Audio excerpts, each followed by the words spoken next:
Good evening. Welcome in. I am so glad you all could join me this evening.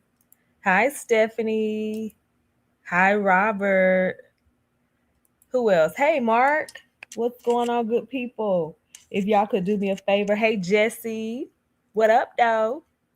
If y'all could do me a favor, go ahead and please hit that like, share, and subscribe button. I would greatly, greatly appreciate it. Y'all know how we do it around here. Get those likes up for me. Let's see what else. If you have not already done so, please do me a favor and subscribe. What are you waiting for? Go ahead and subscribe to the channel so that I can get to where I'm trying to go. I greatly appreciate that.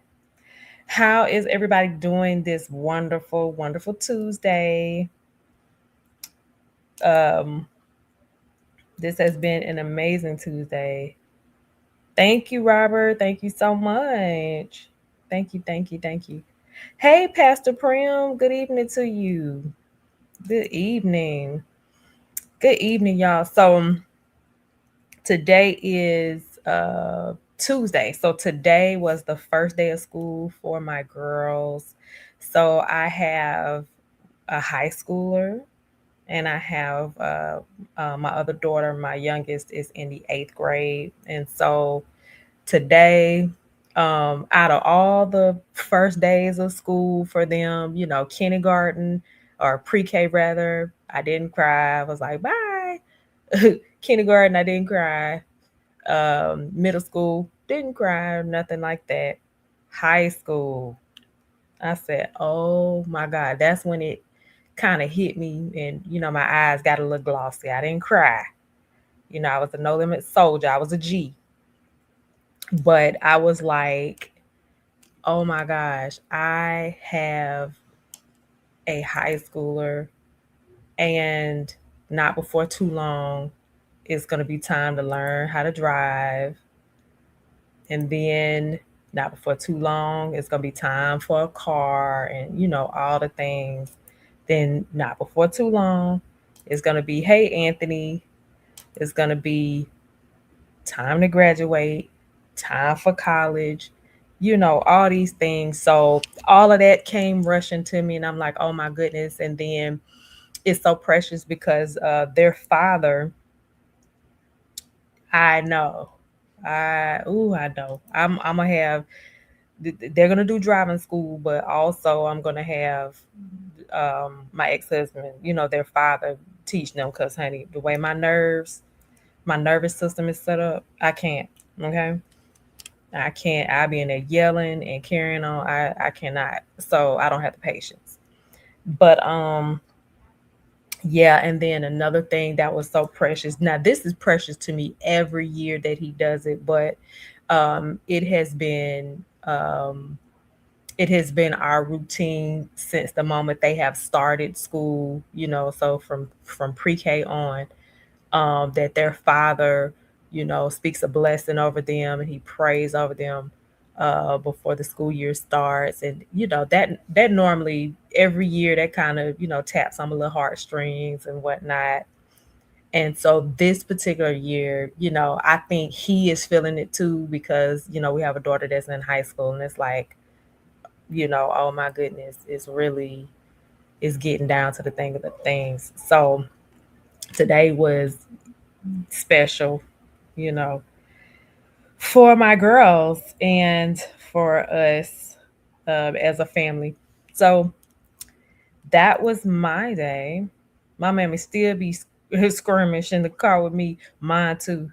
And I've been driving 14 years. Listen, I can't stay. I be wanting my mama to sit in the back seat so bad, and it's not any disrespect, but it's because she be in that front seat. She be tapping the air brakes. She be gripping the gripping the door handle. I'm like, listen, you making my nerves bad. You gotta chill. You gotta chill. I do not drive like that for you to be gripping and holding on and pressing imaginary brakes and all the things. So I totally get it. Uh, Thank you, Robert. Thank you so much. I appreciate it. So that was my day. And then honey, I'm not even gonna talk about all that school traffic because the middle school, so it's middle school, junior high, and then high school. So middle school is sixth grade, and then junior high is seventh and eighth, and then high school, of course, is 9 through 12. And so all of those schools are on one street. So they're all right there next to each other. So the traffic was just, absolutely nuts. But after a few days, I give it a couple of days, then it's gonna, kind of die down or whatever the case may be. So, I'm I'm the Uber for them. So I'm picking up their friends. I'm taking their friends home. I'm doing all the things. And I'm glad to do it. I'm glad that I'm able to do it. I'm glad that I have the schedule to be able to, you know, do that because, those things will be memories and also get a chance to get to know, my daughter's friends and things of that nature. So that was those were the highlights of my day or whatever like that. So how was you all's day? If anything special happened or anything happened at all, you feel free to put it in the chat. And let's chop it up. We are a community here. If you're new, if you're in the bushes, we are definitely a community. We're developing a community here, and so I love to check in with everybody. But speaking of checking in, we have been doing the 31-day challenge and we are at day 11. How is it going for those that are participating in the challenge so far? We're at day 11, and so day 11, my motivation or inspiration for the day is confidence. Stop waiting until you feel ready. Oh my God, that is for me. Stop waiting until you feel ready. I did not want to do YouTube straight away until I had all the fixings, until my computer, not my computer, but until my camera was right, until I had the right microphone, until I had the right background, until I had all the things that I was going to start. I wasn't going to start straight away. And then it's like, you know what? Because I've always wrestled with being in front of the camera. I'm going to be honest with you. I it took me a lot to take pictures. It took me a lot to get in front of the camera. It took although I'm not in front of the camera tonight, but it took me a lot to get to this point. You know what I'm saying? And so if you just say, you know what, bump it, I'm just going to start, and then everything else is going to fall into place. Like the camera for me is going to fall into place. So now I'm like, okay, I've started, I've taken the first step. I took baby steps. First step is just to get in front of this camera, to hit live, to go live, to you know do something, because I felt like I didn't have much to talk about. I was like, I can't do this thing. I can't do this YouTube thing. I don't have that much to talk about. I don't like to talk all that much, and et cetera, et cetera. Every excuse I had in the book because I lacked the confidence. And once I started, I said, you know what? Ain't no stopping me now. We're on the move. So now it's like, okay, I've started, I've gotten in front of the camera, I've started talking and communicating. And so now let's look into better equipment. Let's look into doing this. Let's look into backgrounds. Let's look into which direction we want to take. So it takes confidence to stop waiting until you feel ready. You just have to say, you know what? I'm just gonna get up and go. Let's do this. Robert says, stay ready. You won't have to worry about getting ready. I know that's right. For sure. For Biz app. Okay, what is that, Jesse? What is that app? It's okay to talk about topics and real life issues. We're all human. Absolutely. Absolutely. My thing, fit by app. Okay, what is that? What is that? What is that? I think for me, I felt like I didn't want to why Saints? Why? Hold on one second, please. I'm live. That's okay. I'll call you back. Bye. Like clockwork. I think you should be following me so you know. Okay, nonetheless. Mark said God was challenging me with confidence last night with the thought, your self-doubt isn't human. Ooh, Mark. Ooh, ooh, ooh, ooh, ooh, ooh, that was good. Your self doubt isn't humility. Oh, that was good. Mark, I want to park the car right there for a minute. Your self doubt isn't your humility. I got to come back to that. Community has helped me. Thank you. All right, that's good. Hey, Cola. That is funny. Mark, your self doubt isn't humility. Give me more on that, Mark. I like that. I like that. Because how often do we doubt ourselves? How often do we kind of sabotage ourselves, but we think it's humility. And it's really not. We're downplaying our gifts. We downplaying what God has put in the inside of us, right? To do. And we call that humility, and it's not. It's self-doubt. That is so good. No, we were taught in church that we should remain small. Ooh, Mark is talking real good. We also were taught to be perfectionists. That's not good. Ooh, that is good, Jesse. I like that. We were taught that. We were taught that because anything outside of, I'm not worthy and, all those things, God said, be bold. Come on. That is so good. Anthony said, wow, yes, I struggle with that. Wow. That okay, y'all talking real good. The church taught us to be small. Yes. Hey, J. Rochelle, welcome in. Have y'all started school yet, J. Rochelle? Have y'all started yet? Listen, the church has taught us that we're not to um think of ourselves more highly than we should, right? That, so we downplay a lot of things. Some of us really water ourselves down and we think that is humility. And I'm not saying we need to walk around here big headed or anything like that, but we should walk in boldness. We should walk in the confidence that God has invested in us, the gifts, the skills and the talents that we have. So if you have something to say, open your mouth and say it. Be bold, right? If you do something well, do it. Don't hold back. What tomorrow? Okay, okay. Our district started today. So my girls started today. I had talked about that earlier.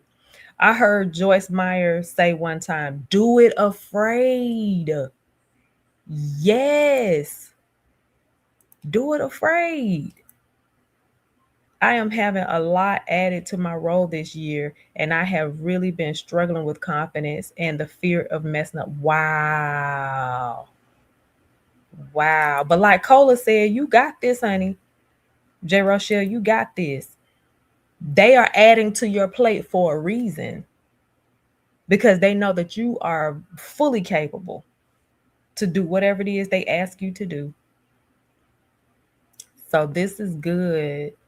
And walk in that confidence, honey, and walk in that boldness, knowing that, hey, the greater one is in me, so I got this, right? That is good. Yes, yes, yes. Um, so yeah, so that was the inspiration for today, and I'm gonna post this, of course.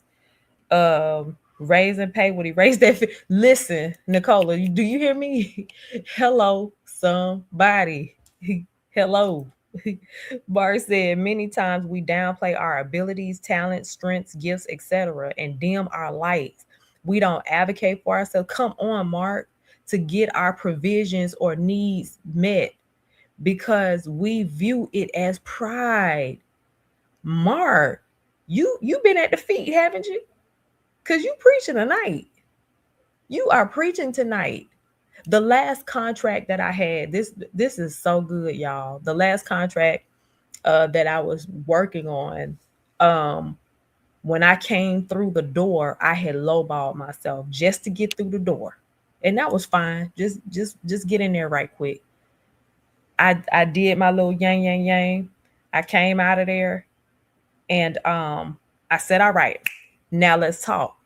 Now, when it came down to negotiating, and it wasn't long before I negotiated. I just had to kick the door down right quick. When I started negotiating, that low ball spirit was still on me, like, no, I'll just, da da da da da. No, no. The Holy Spirit was like, ask for this amount right here, which was severely high, and then work your way. Like, be confident in what you are bringing to the table. They have contracted you for a reason. You're able to do whatever it is, right? So fast forward, the chief operating officer was like, whoa, you're asking for this. Like, where did this number come from? Like, what is this? Like, she really tried to yang yang yang me, right? And so I did my research. I said, based upon my research, the market rate is this, da da da da da. I had my little ducks in a row because I know how to negotiate. So I'm like, this is what it is. But any other time, and before I had the meeting with her, I was afraid to ask. I was nervous. I'm like, oh, I know they're gonna tell me no, and all the thing, all that self-doubt stuff. So fast forward, they gave me a comparable number. They didn't necessarily give me that number, but they gave me a comparable number. We were good. Everything was cool. So I'm saying all that to say we will doubt ourselves in a minute. Yes, Mark is really preaching. Mm-hmm. Know your worth. That's good, Cola. That is good, Cola. Know your I know they say on the social media, know your worth and then add tax. But then make sure when you know your worth and you add that tax, that you are an added value or an added asset to whatever you put your hands to. Like, for real, for real. You know? Yes. Hey Jay Tuttle, what's going on? We about to get to it. Yes. Mark says sometimes the voice God wants to use is your own. Oftentimes we look for some voice from on high. I know that's right. We expect God to crack the clouds and be like, my child, and I command thee to go forth and to do this, that, and the third. No, no. Get it from within you, because guess what? I'm in you. I'm in you. If you're a believer, I'm in you. You feel me? I'm in you. And it's in you both to will and to do. I digress because I didn't come to preach. Mark is the guest pastor on the night. He's preaching the word. But I'm serious, y'all. Confidence, man. We got to have confidence at the end of the day to truly believe that it's in me. I got this. I can do this. So, yeah, so that is good. So, I do have a couple of topics that I want to run by y'all, run by the squad a little bit. And hey, Shy Roslyn, welcome in, welcome in. Y'all, Shy Roslyn got the goods. Nicola got the goods. Those your jewelry makers. If y'all want some jewelry, this quick little commercial break. If y'all want some jewelry, they have some beautiful jewelry. Nicola got some beautiful jewelry. Shy Roslyn got some beautiful jewelry. Y'all go around there, check out their page. They both have YouTube pages. Um, at the Nicola Moreland, she has a YouTube page, and then at Shy Roslyn, she has a YouTube page, and both of them go live. So y'all check them out. They have some beautiful, beautiful jewelry. Y'all try to be saved tonight, okay? Listen. Hey, my sister Londa is here. Yes. Yes. Amen, Anthony.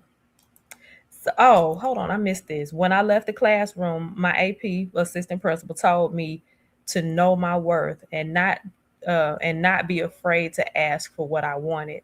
There was a minimum, a mid, and a high level salary, and I ended up getting the high. Come on. I know that's right. I know that's right. Yes. Y'all, I'm kind of trying to keep up with the comments. Jesse is right. We are taught self abasement. Come on. We be so low. We're on the floor. Listen, Mark, for real. Why is that? Why is that? Why do we feel as though we have to not neglect ourselves, but we have to demean ourselves or diminish? Diminish is the correct word. Why do we feel as though we have to diminish ourselves to show some sign of humility? Excuse me, like no. Why is that taught like that? Like I don't know. That's a whole tangent. I'm finna get into it so I won't hold y'all too long though. So the things I have to talk about tonight are, kind of political driven. I don't have any church things for tonight. Slavery did a number on us. I know that's right. It really did. You don't have to degrade yourself. I know that's right. So let me we finna run this first story. Let me pull it up. I'm gonna get to it. All right.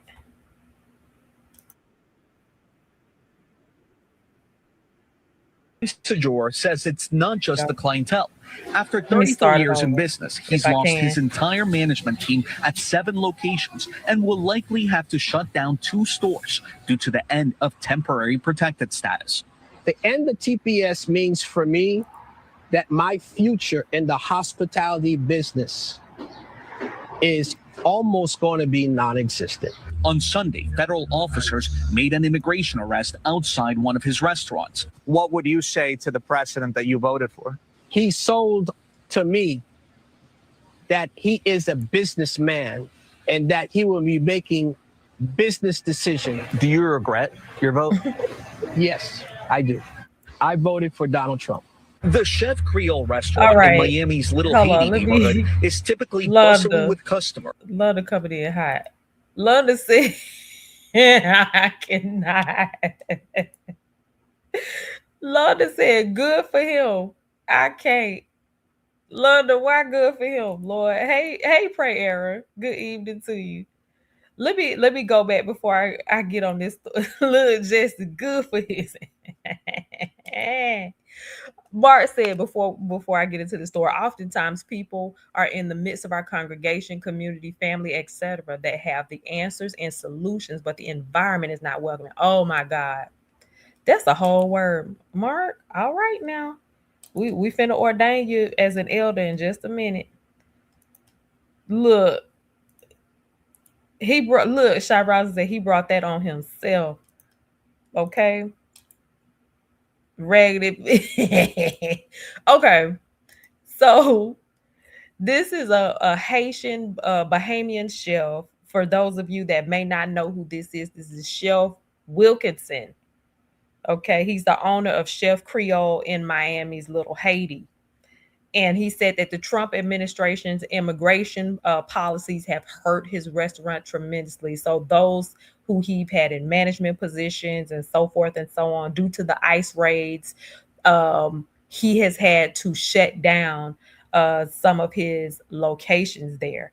Now, you heard in the video, he was talking about how he had voted for Trump, and he voted for Trump because he felt as though Trump was a businessman who uh, would understand those that own businesses and would look out for the business owner is how he felt. And so now he is reassessing um his vote, but it's too late. Okay, so there it is. But you know what though, he is not the only, first of all, black man, but he is not the only one that I've heard say this. God is teaching me that I have to shift or set the atmosphere I'm in. Come on. Let's see. Lana said, I've eaten at one of his spots a few times. My husband is from that area. Food is good too. I heard his food was good. I've never been, but I've heard the food is good. If my people who are gagged by my name Jesse, you need to come out with another interpretation of the Bible. He owns a few locations. Yes. How can people vote for a businessman? Okay, come on.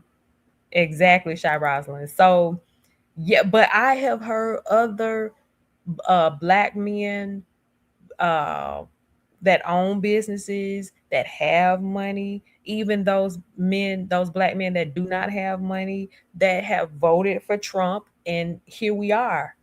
And so now what he thought, just like those others that voted for Trump thought it was going to be one way, and it wound up being another way. Now Trump didn't lie about what he said he was going to do. See, Trump is holding up his end of the bargain. He said all this stuff that's happening, he said he was going to do. Now, maybe we didn't believe that, but when 47 bankrupted 4 casinos, we New Yorkers warned y'all. Come on. I mean, so now he's sitting up there, business is tanking. He's about to have to file for bankruptcy because all his people are gone. Because he said, guess what, y'all? He said that Americans do not like to work because we don't want to go around there and work for him. See? Okay, thank you. That's a black man. Mark said, I don't understand why he didn't see the lie in and from this orange man. He saw it, but he excluded himself. Some Caribbean people have very conservative and anti-black views. Not only Caribbean, but I am learning that people from other cultures view the orange man differently. They view him, they respect him, they admire him, they look at him as a shrewd businessman. They look at him as successful. They look at him completely and totally different. Go around there to Africa. Go around there. They love him. They thought Project 2025 was a game. Exactly. Prayera said there is a black man who is running for office in Michigan, and he supports MAGA, and his fraternity does not support him. Wow. Who is it, Jesse? That's the black man that's in Michigan. That's MAGA. John James Prayera can't stand Ashley Lips. Not Ashley Lips. So yeah. So when we found out about Project 2025, now he did lie about this. He did lie and say, oh, I don't know anything about Project 2025. I don't know what y'all talking about. I don't know what that is, yada yada yada. But we knew what it was. But for those that voted for him, I don't know why they felt like they were excluded from it all. I don't know why they felt like they were not going to be in the number, almost like they live on a world or an island of their own. No, 2020 Project 2025 is all inclusive. It's all inclusive. It doesn't skip anybody, except for maybe the elite, maybe the wealthy. But other than that, I don't know, what that gentleman was thinking. So now, because nobody's trying to go around there and work for him, here we are. So now he got to, shut down shop and figure his life out. On to the next story, which is another segue. All right. Let me see if I can move this. 600,000 Black women pushed out of the workforce. The new IWPR report examines why. Okay. So Attorney Crump is saying since January 2025, more than 600,000 Black women have been pushed out of the labor market. A degree, experience, and a strong work ethic are still not enough to overcome a system built with barriers they never put there. That has to change. Y'all, somebody in the comments said 2 degrees 25 plus years of experience. It's been 14 months of unemployment, job seeking, few interviews, and no offers. She says, I'm terrified down to my last, knees bloody, mouth dry, and no tears left from all the praying. I wouldn't care if I lost it all, if it was just me, but I am responsible for my children and my aging mother. I cannot let them down. I'm still fighting, still praying, still doing whatever I can to get through this season. Not sure how much I have left. Lord have mercy. Then somebody else in the comments, this is good. I don't know if I'm gonna read all this or not, but it says it's a sign that we have to start creating our own, supporting each other and building each other, investing in each other and rising together. We need to own banks, clinics, grocery stores, veterinarian centers, dental offices, daycares, private schools, airlines, commercial spaces, and so much more. Now, I'm going to pause there and say this. And I'm going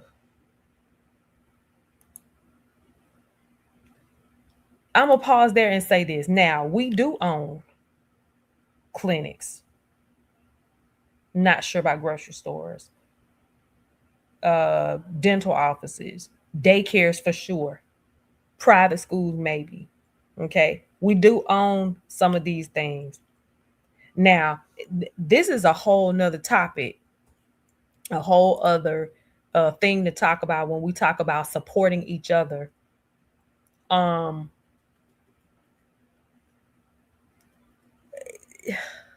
can I put this? There are some of us that feel like, and I'm finna say this, there are some of us that feel like white is right. A part of us feel like white is right, but then another part of us feel like our people don't treat us right.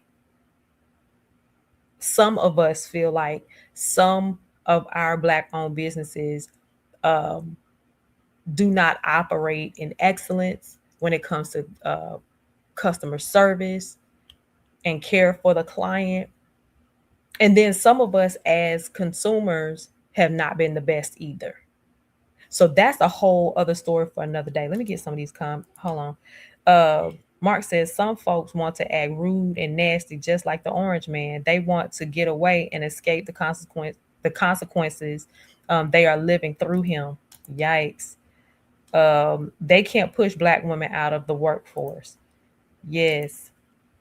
Yep. After 6 months of unemployment, they stopped counting them towards the unemployment rate. Scary. Wow. I didn't know that. We got to get back to being a support system. And where is the church? Where are the pastors? Jesse says. All by design, Mark says. The church could step up. How, Londa? How can the church step up? They do. A lot of us are hell bent on white people having power. We own local and regional grocery stores, but nationwide, I don't believe so. Okay. Some of our people don't treat us right. Find the one who does. Okay. There are a few Black-owned grocery stores in Alabama. Oh, that's good. That's good. But Londa, going back to your statement, how can the church step in? What can the church do? What can the church do? I know there are some churches that do. There are some churches that have job fairs. There are some churches that that are even hiring. There are a few though, because it's not like they can hire a ton of people. Robert said, Londa, are you from Alabama? But I believe Londa went to college down there in Alabama. Yeah, y'all, anybody can answer this question. What can the church do? Like Jesse said, the church has power. Jesse said, where is the church? Where are the pastors? What can the church and the pastors do to help facilitate getting our Black women back to work? And it's not just black women. We also need to support the businesses we have. We often want to start something new without supporting the ones we have. That's good. Drop the link. I sure will. I sure will. I attended college and lived there for 7 years undergrad. Yup. I'm just saying nobody in church is sounding the alarm. Okay, what does sounding the alarm look like? I'm about to drop the link. If you would like to hit the link, please feel free to do so. For Leah to say drop the link, I know she got something to say. I know she has something to say. While I am waiting for Leah, hey Leah, while I'm waiting for Leah to hit the link or anybody else who would like to hit the link, I'm going to share my last story because it's in sync and in line with this. So it's the same thing. 600,000 black women pushed out of the workforce. Um, Tamika Mallory says this number is conservative. Okay, she said it is likely based on confirmed reports, which which is what journalism is supposed to do, right? But there are many unofficial yet very credible reports that suggest the number of black women pushed out of the workforce is more than 1 million. And she says, I believe them. And this number does not account for the contracts. Come on, that were canceled, the sponsorships that disappeared, or the opportunities that dried up. Come on. The impact goes far beyond jobs because many of those women are no longer in positions to hire, mentor, invest in, or empower their communities. At the beginning of this DEI crisis, some women commented, I wasn't pushed out. I left and became an entrepreneur. I'm doing great, they said. Good for them. But that completely misses the point. I have friends, she says, who have had to close their businesses this year because many of their customers are now unemployed. My God. Then there were the men repeating the same racist narrative that we wanted jobs we weren't qualified for, they said. We're not victims anymore. Be prepared for the job and stop looking for a handout, is what these men were saying to us. Oh, Leah, you're here. Hi, Leah. Uh-oh, hello. You sound I can't hear you. You sound broken up a little bit. And Jesse is here. Cause you already know. You already know. Ooh, come on Me, with it. me and me and Lee are ready to roast and gag tonight. Let's go. Let's go. Leah, you breaking up. You want to drop down and come back? We can't hear you. Londa We said, let me read Londa comment. Absolutely. And I think the church can do far more than offer prayers or occasional job fairs. It can become an economic bridge for black women who are unemployed and laid off. let me start. Can I start? Yeah. Londa, thank you for your comment. It goes beyond just just having a job fair, and having, like I said in the comments, these Negroes ain't Mm-hmm. even addressing the issue of what's going on. When my livelihood is on the line Mm-hmm. and I'm out here surviving and not knowing where my next meal is coming from. And it's not like I'm a person that, oh, I didn't do everything right. I done laid up. And no shade to people that had 7, 8 kids, but I'm just saying, I didn't ever sign up for this life. I did everything right. I did what I was supposed to do. I didn't have kids outside of wedlock. I didn't do this, that, and the third. I, tried to do things the right way, and they're still playing games with me. And you have the You have the unmitigated gall to get up on the pulpit every week talking about some, well, I don't care what it looks like. I don't care what it sounds like. I don't care what it feels like. God is still in control. Well, baby, obviously God ain't in control right now. Ooh. Okay. Ooh. Don't do that.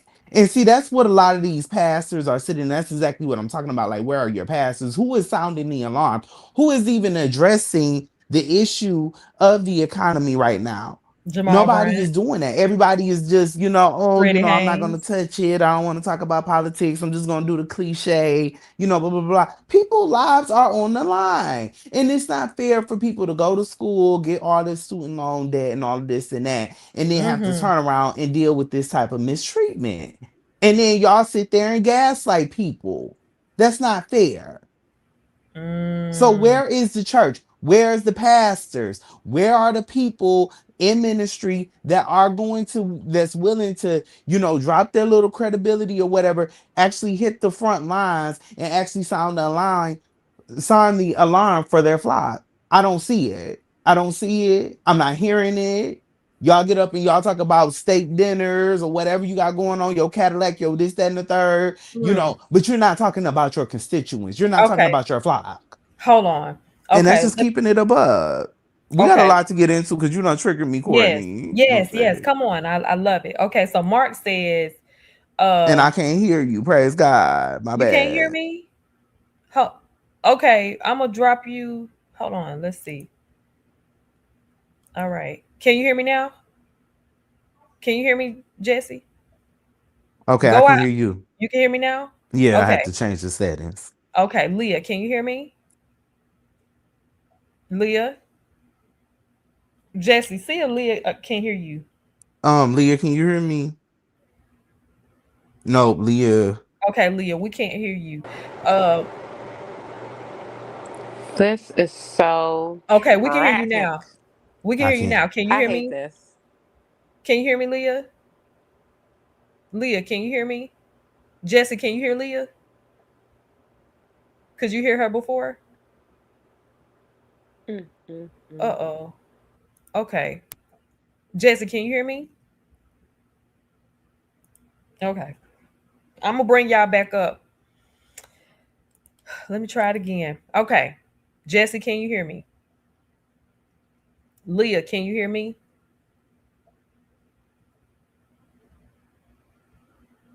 Can anybody hear me?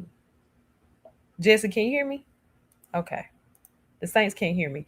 Mark said one thing the church can do is host continuous financial stewardship and empowerment in entrepreneurial classes as part of their spiritual formation curriculum. And we have that actually at my church. Now, here's the caveat. With those financial stewardship classes, the saints don't be ready for that. They don't go like that. Because in those classes, they're going to look at your books. They're going to look at they're going to look at, okay, they're going to say, take out your thing. Okay, how much you paying out, what you got going on. And people don't want people to see that because truthfully, there's some mismanagement going on there and they know it. Okay. Leah, can you hear me now? I can hear you. Can you hear me? I can hear you as well. Oh, praise God. Jesse, come back. Okay. Come on, Jesse. Go ahead, Leah. Oh, I wanted to hear what Jesse was saying. Okay, Jesse. Praise God. Listen, because the devil was trying to block it. You heard me. and I'm buying the devil. I was about to say something bad, but I'm buying the devil. I was about to buy the color devil up in here. Go ahead, Jesse, because I was enjoying it.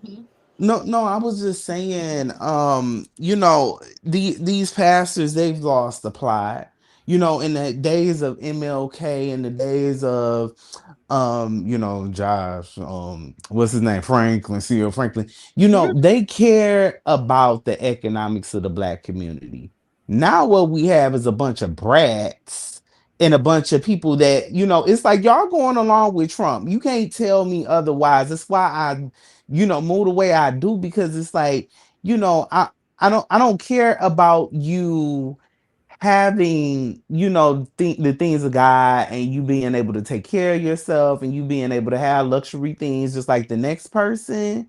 And if, religion is the way that you get those things, that's fine and dandy. But when it's time for you to do for your community, why are you running and hiding? I don't appreciate that. And it make me look at a lot of these niggas real funny, and not just, I'm just tired of the gaslighting. People lives are on the line, and people are, their survival skills are kicking in, and they're able to, halfway make it. That's why things haven't collapsed, but it's set to get even worse. You know what I'm saying? So, Mhm. how much are we going to, continue to put a band-aid over things and continue to be like, oh, well, if you quit focusing on the doom scrolling and all of this and that, it's like, okay, it's not doom scrolling. I'm just aware of my situation. Don't gaslight me. So, okay, so let me catch up on comments really quick, and then Leah, you can chime in. So Londa said, instead of, because I asked, how can the church help? So she said, instead of simply telling women to apply for jobs, churches could provide a 6 to 8 week program covering resume building, LinkedIn profiles, interview preparation, AI and technology skills, They etc. could also go down to these The workforce they can go development. down to the government buildings, to these meetings and stuff like that. And they can also go to some of start writing some of these senators and some of these people, especially if they're running for election in 2026.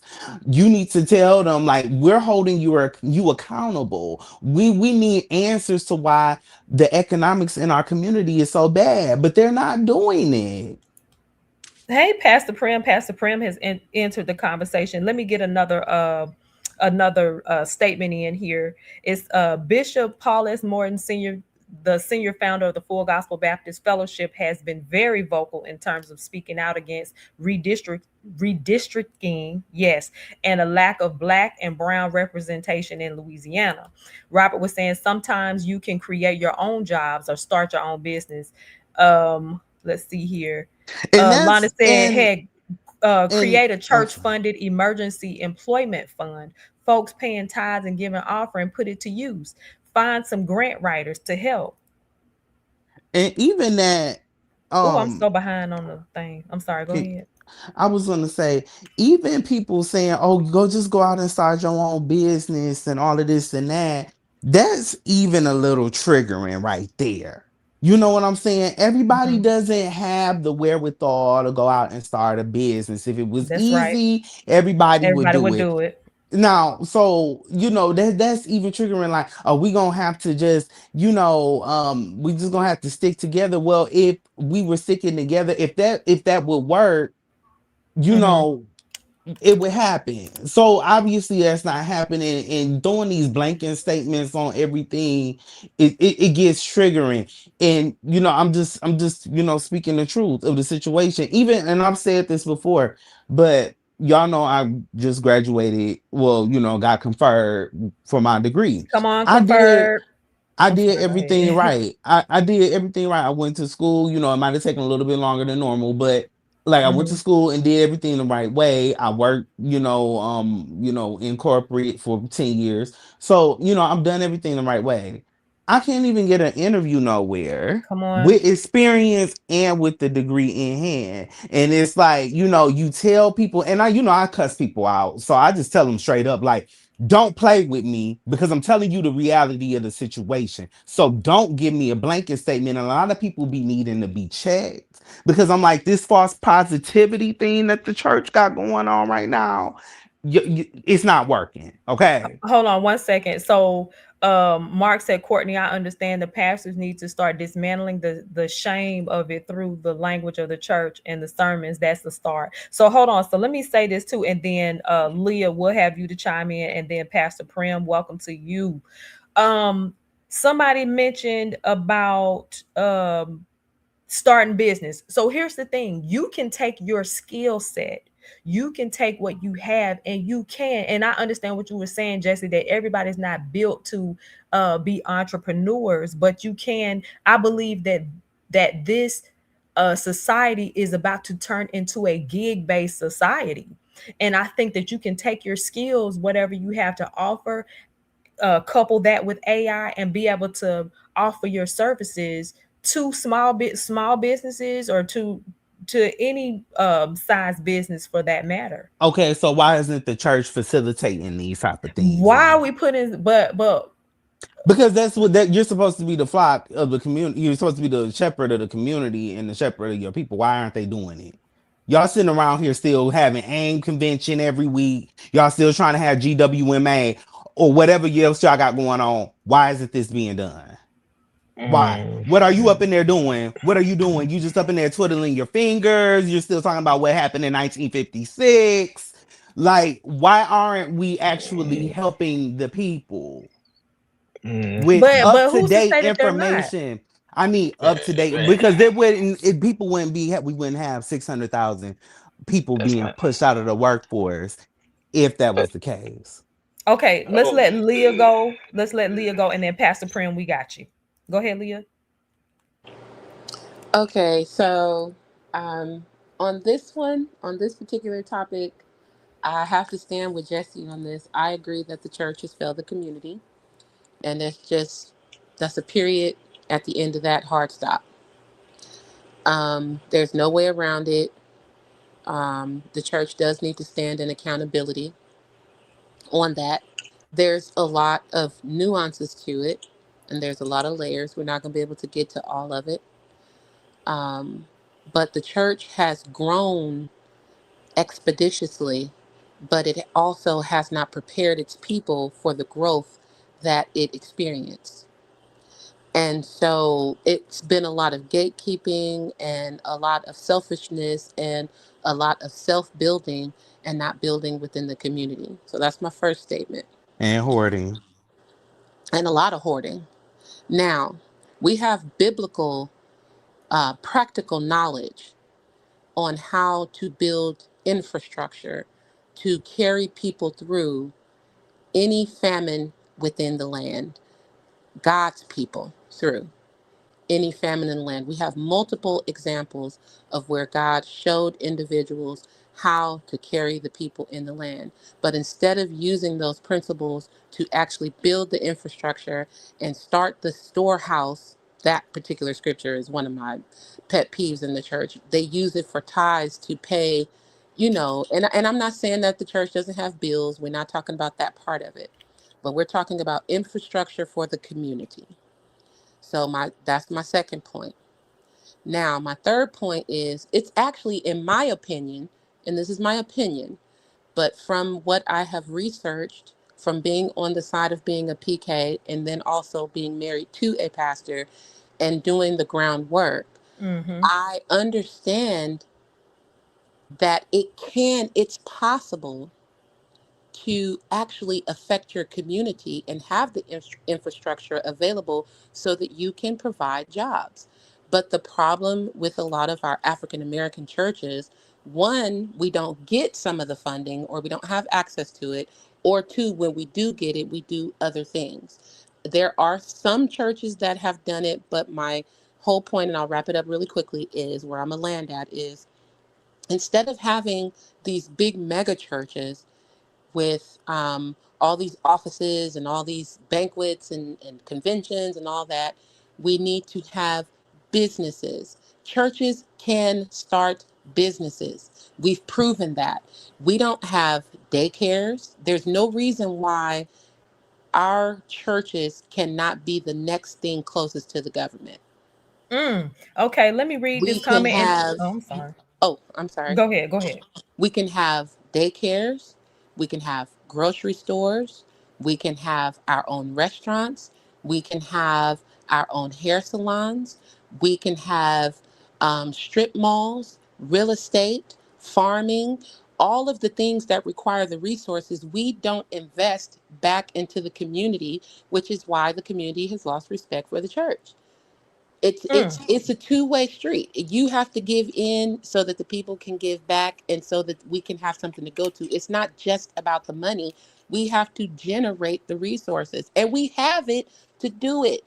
We have the bodies, we have the young people, we have the bodies, we have the money, but for some reason we are not unified when it comes to building the infrastructure to make sure if the economy was to collapse, who can we go to? Where's the farmer at in your local community?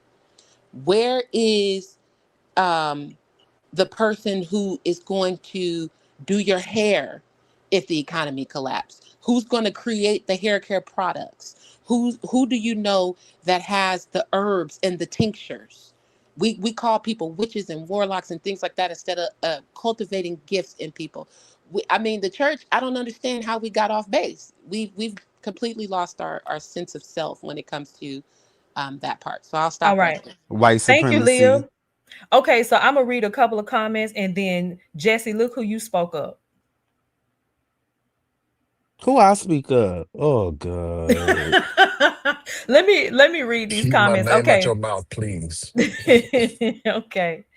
So Mark said even the pastors being more transparent and vulnerable about their financial journey within reason, of course. And then he also said being honest with ourselves, our plight, and doing the work of dismantling the shame and our poverty mindset, I believe is the majority piece.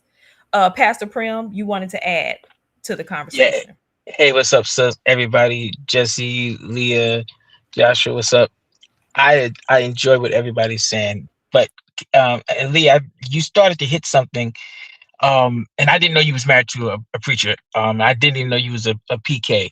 So our Ex-husband, hallelujah. I I had to sorry, throw my my bad, fish my bad, back my in bad, the my, sea.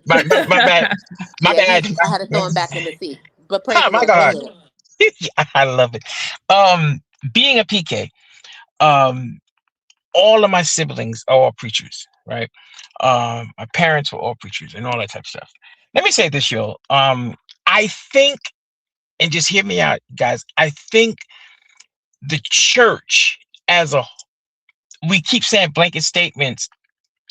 I think we are blaming the church for the whole and not putting some of the blame on the people. Now, this is what I mean. Where I live on this part of Long Island, I live at the far eastern end of Long Island. You can't get any further than like where I live. So that means I'm surrounded by farms, um, um, what's it, wineries, and all that type of stuff.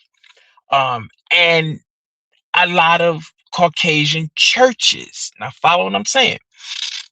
What they do is what you're talking about. Here is the difference, though. Those churches, I heard somebody make mention of the farmers and those who work from the ground, the agriculture, and make the earth work for them. They have all those people in their church. Now, watch what happens, though. When they bring to the forefront those people who have the knowledge, what they do, they sit and they listen, and as much as they can apply, they apply. And if we be fair and honest, a lot of times we as a people can't get further on any plane because we walk in distrust of each other.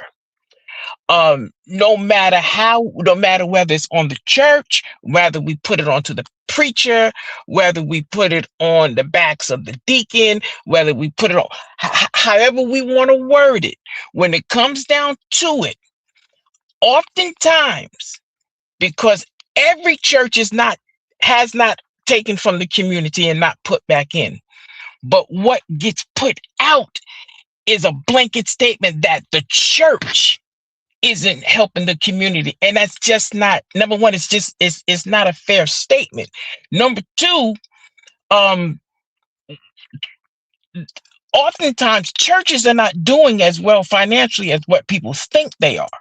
Right. Most churches, whether people want to believe it or not, are 1 to 2 to maybe 6 months out of bankruptcy or even going to foreclosure if they own the facility. And I'm talking about your bigger churches, because some of y'all on here have been on the backside of musicals. at the church, y'all know, just take a musical. You can have 5,000 people in that church. And y'all know the reason that they have to sell tickets to get into these concerts now is because people will come to a musical, enjoy it, see all the speakers and the lights and all that, and then give $3 to $4 if they fill up to it. And if the sound isn't right, we don't just talk about it amongst ourselves. We'll go Um, public with it and down it. So the only thing I'm saying is this, that as a pastor, now I'm speaking as a pastor who's in the community, who puts out help to people. You don't know how disheartening it is to set up things for my people to come, family included, and they won't so even show up. So before we knock the church, we got to put some weight on that the people have to show up, number one, and be willing to put some work into it. That's the only point I'm making. I get it that churches in the past and even some today have done dirty, but it was not all. It was not all. I don't care how y'all feel about Jamal Bryant. Mm-hmm. New Birth, whether you go from the founder to Jamal, they are in that community making impact. But I'll be willing to guarantee you that as much as they are putting onto the table, there is a percentage of people who are members of that ministry who have direct access. Watch this, that will not even show up to the church to get the help or to even get the information. You Mm-hmm. cannot blame the church in totality when we won't get up off our do for nothings Mm-hmm. and just complain. And that's not for everybody. But I'm Okay. simply saying, you know what I'm saying? We have to be able to call it from both sides of the street if we're really going to make progress in it. Thanks. That's one thing I wanted to say. Jesse, go ahead and make your quick rebuttal, and then I'll bring Josh in. Oh, Go okay, because ahead. I was like, can I get okay, my rebuttal in? yeah. But go ahead, Oh, Jesse. oh, Get it, boo. oh. Okay, listen, Pastor Prim. I'm gonna be just flat out blunt. Your argument is outdated and it's not aligning with what's going on now.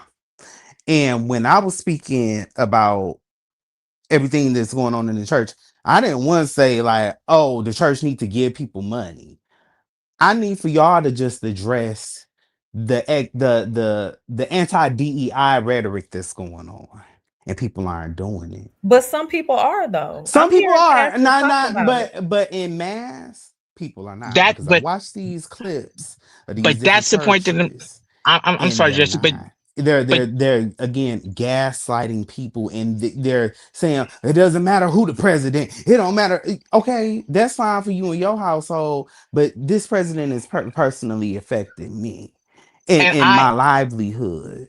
and You know what I I'm agree saying? with you. And No, so in and times past when, churches have jumped up and done things or, whatever economically, that's cool, but I'm just talking about right now. At least that's for me. I don't know if Leah got something else to say, but I just feel like there's not enough being done because, okay, let me get to this point because I feel like a lot of people, a lot of clergy voted for Trump, and I didn't want to say it like this, but a lot of clergy did, in fact, vote for Mm, Trump and they went along with it and they have a guilty conscience. That's mm. why they won't come out and say, Okay, this isn't right. let me read this And really. that's just how I feel. Let So, me let me read oh, Londa's shoot, the comments. thing done went away. Uh-oh. Can you hear me? Can y'all hear me? I I can. can hear you, but I can't hear Jesse.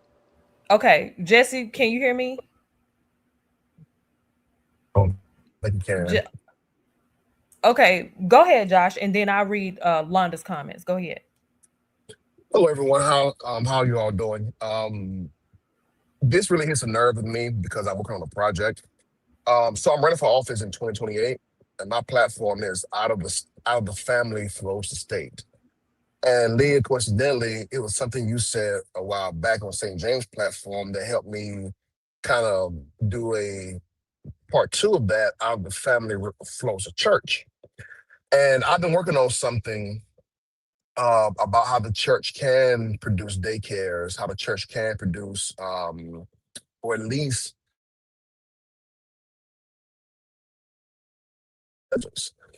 number one, in my opinion, I posit that the church's influence, it would be more resourcefully.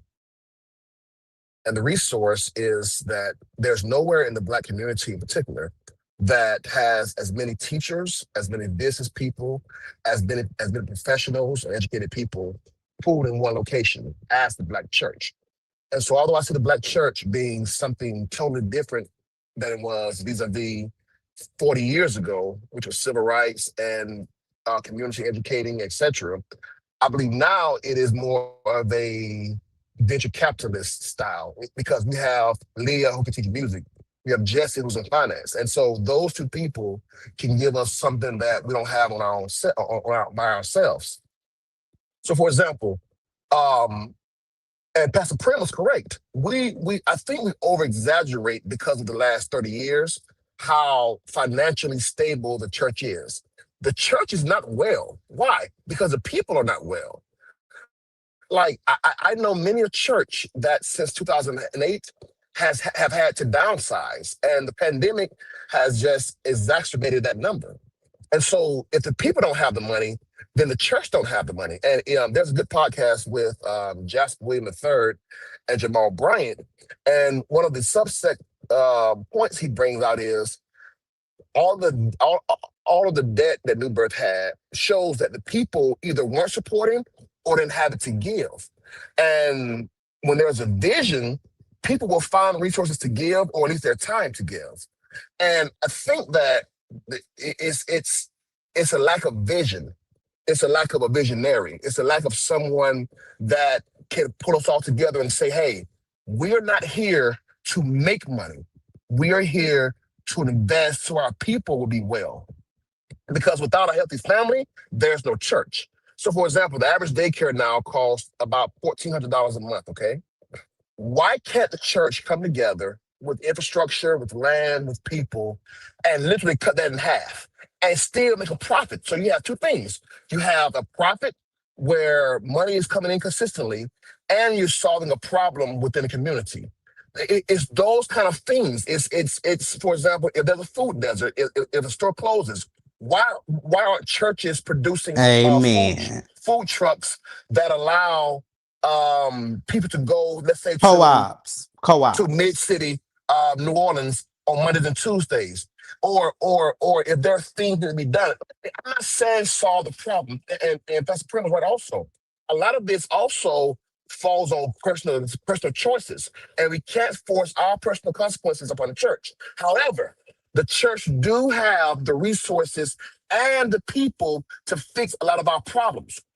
We cannot continue to ask more from the state than we do from ourselves. And I think ourselves You know include I'm our gonna have to gag families. Josh. Why? You know I'm Why? gonna have Gag me to why? gag Josh Gag me because why? how do you get? See, this is what we was talking Can I about. Because I'm a respond, or oh go can you hear me at all? yeah, we can hear you. I can hear you. Um, Um, he I don't think Jesse can hear you, Leah. I can hear Leah, but Okay. Leah can't hear Go ahead. me. Go ahead, Leah. You want to kick me down and let me come back up? I just wanted to respond really quickly. Okay. Can you hear me? I can hear you. Okay, but you need to hear Jesse. Is that what you said? Well, I mean, I'll make my statement then. Just kick me down. But Okay. I agree with you, Josh. I think, and that's why I said before, this is a nuanced conversation, and this is one of those things where it's a both and. It's one of those situations where five things can be true at one time. But I still stand on the church has failed as a whole to Oh, progress of as course. fast Yes. as it Yes. grew. That's my statement. Yes. We Yes. grew so fast, but we did not build an infrastructure to protect our people if ever there was to be a fall. We are based in logic. We are based on a hierarchy system just as the government is. But the only difference is instead of us building up a storehouse so that there may be meat for the people in the famine, like the Bible says, we're building up individual houses. And that's the problem. There is enough to go around. It doesn't make any sense to me that men are so prideful that they would pastor a church with 20 people in it and not link up with the church that is supposedly popping at the time. We go through seasons, and for whatever reason, we can preach about seasons, but when we actually get into the season, nobody's humble enough to say, you know what? Nobody's listening to my voice right now. It's not that I'm not a prophet, it's just not my time to prophesy. It's not that I'm not a pastor, it's just not my time to lead the people in this particular area. I don't understand why it's ingrained in our people that we have to fight against one another, and that's where my issue comes in with the church, because it's just like home life with the husband and a wife. Is just like home life or life with a pastor and a wife, the pastor and the people. It all falls from the head. The church is the core of our community and has been since the Amen. days of slavery. That's how we got our Amen. information that was going on within the community, how we were going to do the Underground Railroad, how they got the word out to teach people how to read without being killed and hung. All of that came through the church. But all of a sudden, because they said no more church and state, now you're dependent on this government money and you don't want to educate your people. You preaching, Leah. I cannot absolve the church and put it back on the people. The reason the people don't come is because you're not offering the right resources. That's You good. have to Woo! you have to have boots on the On the ground ground. to offer the right resources. You might not live in a community or your church may be in a community where they don't need your food. These young ladies Exactly. might have food stamps. They might get $1,000, $1,500 a month for food stamps. They don't need no food drive. But you know what they do need? They need daycare because they're in school full time. They're trying to go to hair school or do this or they need somewhere to practice. They need internship. And right now, all of these empty buildings around the Ooh. United States, Speak, Leah. all of these empty houses around the United States, y'all take that money and put it back into quote unquote beautifying God's house instead of beautifying God's people, the neighborhood where you are to Mm. be effective. Marvin Winans. I'm not saying that all churches are not doing that because I can name a couple here in California that own blocks on blocks and they are putting homeless people, pulling them from the prison. They doing it all and they got houses, apartment complexes, the whole bit. So I'm not saying that, I'm telling you what I've seen being done. But instead of you going to go link up, you talk about that man. Oh, that nigga just about the money. Oh, doc Uh, this and doc that. I'm sick of that.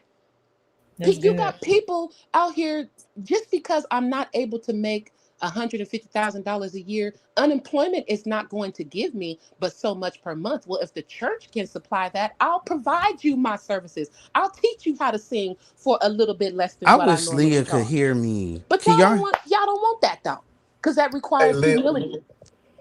So Leah, the thing is also to add to your point Can, is Leah, can you that hear me? she can't, Jesse. The the infrastructure that you are Hold on referring one to, second, Josh. Hold on one second. Okay, he dropped down. Go ahead. the Jesse, come back. infrastructure that Leah is referring to would require someone who thinks outside of the box. And a lot of our preachers just don't have it.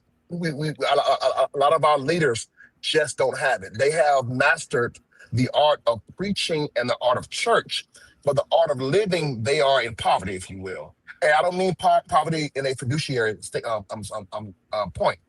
And it's going to take us to humble ourselves and come to the people and say, hey, help me. I never understood why the Black church feel as if it's a repudiation if we ask for help.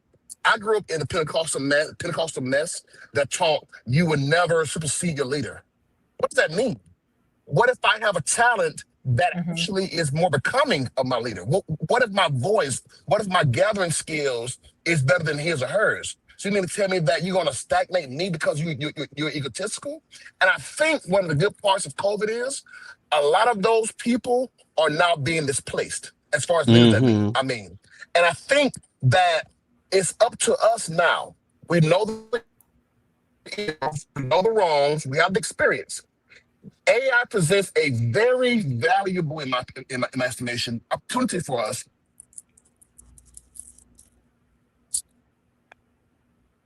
Uh-oh. Is it a Okay. scheme set up by making? It's a scheme set up by Let making. me say this. Josh, we can't hear you. The boom, Let me bring uh-oh. huh? Josh, you were in and out, so we missed all of that. But let me say this. Let me interject this right quick. Let me bring a little piece of balance to the conversation. A lot of these churches don't have it. A lot of these churches do not have grants. They're not getting anything from the government so that they can have the right to say what they want to say in that pulpit. So I think, quite honestly, we have a lot of these leaders that have gone viral for charging the people as far as why haven't you given? So I don't think the church has got it like that. But that's fine and dandy. I just feel like they can do more. And like Leah's saying, okay, you at least, own your building or you got some sort of equity in your building.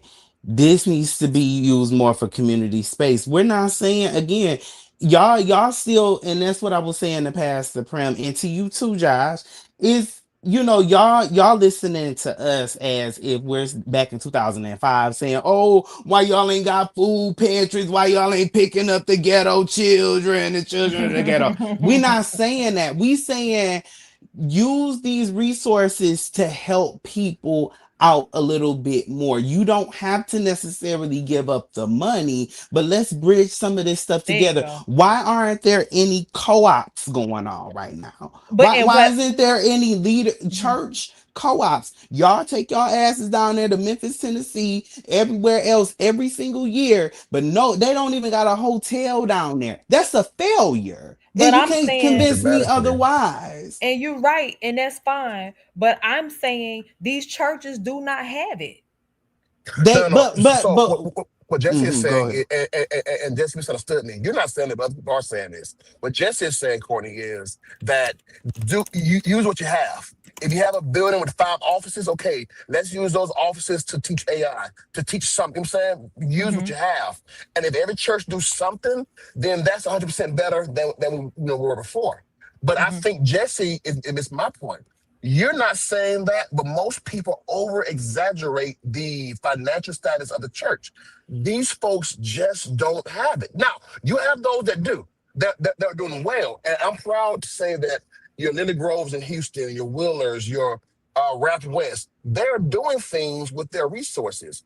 But nowadays, they are really a diamond, like they are so far ahead of the average church who depends on Sunday to Sunday donations. And one last thing, it's going to require us leaders in the church to be able to do the work without our ideal compensation. If we have a vision and the people need us, even if they can't pay us a full-time salary, the thing God gave you is still valuable and it's still needed. And I think that's going to be an uncomfortable topic to cover one day. Because a lot of us think that if I'm not full-time ministry, I'm no-time ministry. No, use what you have. Can I ask a Go. question? Hmm. And then we'll go to Pastor Prim. Go ahead, Leah. Hello, can you guys hear me? Uh-oh, Yes, Leah, can you hear me? Is we can hear you, anybody Leah. Yes, talking? yes, Leah, I Oh, can hear okay. I don't you. want to over talk anybody because my sound is in and out. But Tell tell Leah to go ahead. Hmm. why Go is ahead, it Leah. so hard? Why is it so hard for churches to actually link up? And let me just provide a little bit of context. For instance, since I was well, I have to be careful how I say this, but since I left the church that I was serving at for the past several years, and I've actually had an opportunity to get back to these churches. I've been visiting different ones and seeing what they're doing in the community. I don't see two things. When I call a church, Monday through Friday, not open. There are some, the bigger churches are, but the ones in the community, they're not open Monday through Friday, 8 to 5. They don't even have business hours. That's number one.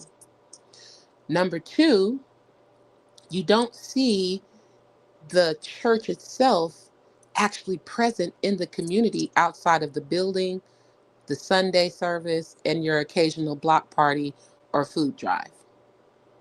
But actually just getting out there and having service under a tent, getting to know the people in the neighborhood.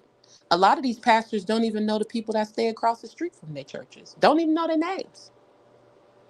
I don't understand where you expect to get community support from when you're just another neighbor in the neighborhood. Two things So, repeatedly. what I'm is sorry. the I'm sorry. problem? No, I'm wrapping it up. And Courtney, you could just kick me down because StreamYard don't like me tonight, and it's really irritating me because I'm passionate about this. You guys, if you can't tell, I actually serve in my domestic violence shelters. And if you've never served in a shelter, it is the most humbling experience that you will ever have because there's no organ. It's just you, the Bible, your Yeah. voice, your hand claps, and wherever your altar is, that's where it is. And Come on. if you have never worshipped with people from a place of their desperation, it's a whole, it makes you see life in a different way. But nonetheless, why can't these pastors just come together and just exist in the neighborhood outside of bring your hind parts in here and give me your money? May I Kick answer me that, down, Courtney? Court. Kick me down, Court, if you can hear me, babe. Okay. Leah, one thing I want to ask to your first point is you can't start the church wrong and then expect people to have humility. A lot of these folks didn't start a church because God called them. They left because they got angry, they weren't preaching enough, or they wanted to be seen themselves. And so these are not true. A great majority of these people, in my experience, are not people who God sent. They left. And so now all they have is what they feel is owed to them.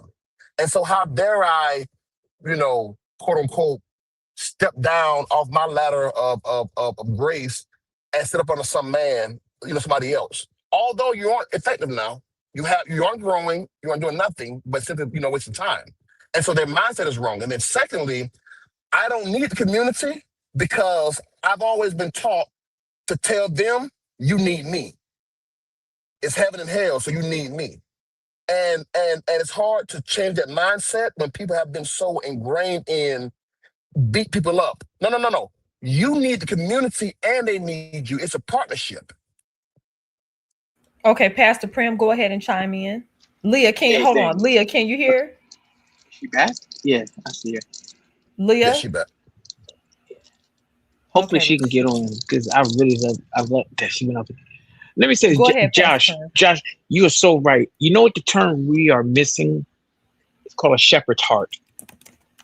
Yes. When a pastor has a shepherd's heart, he does not see the people as just people. He sees them as sheep to lead, to guide, to feed, to lead them to the right pasture so that they can eat.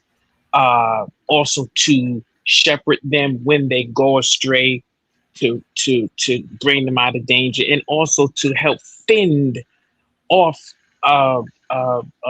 the enemy in whatever format that enemy shows up in. If it's economic mishaps and things of that nature. The reason why you don't see that is because not many people who are in the pulpit have the shepherd's heart. Many are just preachers, but they don't have that next step. They may be an evangelist, they may be a prophet, whatever you call it, whatever it may be, but they don't have the shepherd's heart is something that has to be, it can't even be taught. That's just something you're really born with. And you really can see that in them even growing up. It's just something that's just you're just born with. You want to see people do better. Now, man, I wish Leah could get in because I hear her heart. I hear Jesse's heart, and I agree with them. The point that I was making, I saw something in the chat, Court, that, and I see this so many times. People say, somebody said about, look at where this pastor lives. Look at that house. And I said, but see, that's an unfair statement because you don't know what type of job that man may have. You don't know what type of job that wife may have. You don't know their in-home economics. You know, as a pastor who happens to do music, you know, we get publishing and things of that nature. So many preachers, especially today, and Joshua, you can speak to this, many preachers today are not just in the pulpit. Many are carrying on 2 and 3 different jobs, sometimes just to carry the home and the church. And so I think we have to look at it from that perspective also. Do y'all remember about maybe 7 years ago, there was this thing happening for a couple of months? We saw preachers walking out the pulpit. Some were dying, some were quitting, because of the emotional, mental, physical pressure of the weight of it. Now, God will grace you to do the work, but like Joshua said, there has to be a communicative effort on both ends. If there's vision, then the people have to adhere to the vision, because you can give the vision, but the vision is only as effective as the people who carry the vision out. You see, so the point I've been making is that it has to be both sided. No, the church doesn't have it like they once did. Okay, so someone said, okay, you got open offices. Fine. Let's put the businesses in there, like Jesse said. I agree 1,000%. Put the people in there. Co-op with businesses. There might be a hairdresser. You know, rent out that space or put them in there. But then once you put them in there, then the community has to do their part and come in and support that. If you Londa said, name me one pastor, Pastor Prim. That name one pastor that Gary M. Prim. Hello. Huh? Okay, good. Bishop Frank. I just got off some work. Hold on, Pastor Prim. Londa said 2 and 3 jobs in 2026. She said Yes, maybe in 1974. No, ma'am. I just got off from work, and then when I got off from work from here, then I still do music. That's a totally different job. And then on top of that, you have counseling. And then on top of that, you know, so there's, you know, you might not work a traditional job, but if you are, like in my case, I do music. That's a full-time job within itself. Full-time. And that's got nothing to do with preaching at all. I'm sorry, bro. Go ahead, man. No, real quick, to Pastor Prim's point, I've always said, now my designer pastor has left, but I always said that I wanted to be a pastor that had no more than 70 members. And that came off of 2 things. I don't see how I could be effective in my own strength and have a family and be a hands-on pastor with more than 70 members. And then secondly, I know a copious amount of pastors. I'm a pastor's fan of pastors. Okay, I don't know too many pastors who are not bivocational. Number one. Then secondly, a great majority, in my experience now, of those who were full-time ministry, I just couldn't stomach how they got the money. Not saying they were crooks, but I'm saying when things got low, they had to resort to some kind of guilt to the people or kind of, you know, put pressure on the people. And I never wanted to be that pastor. And so I think that we're seeing the season of the singular career-driven pastor who is full-time ministry come to an end. And I just hope that all the good pastors don't leave once that is realized. Let me say Can something. I just address? I'm sorry. hold on. Let me read this comment from Uncle Paul, and then I'm gonna let Leah chime in, and then Pastor Prim, we can give it back to you. So Uncle Paul said, let's be honest, very few churches are truly community churches. They drive into the community once a week, have church, and drive right back out Amen. without ever Amen. knowing the people outside of the building. And then there is Amen. something else. Hey, Cruiser, your pastor, not the congregation, parent, or God. Read that again, And then Courtney, please. The last one. you by Cruiser, Yes, Cruiser, please. you are pastor, not the congregation, parent, or God. I'm missing Oh, something. she's Okay. saying. Oh no, she's saying your pastor is not the congregation, parent, or God.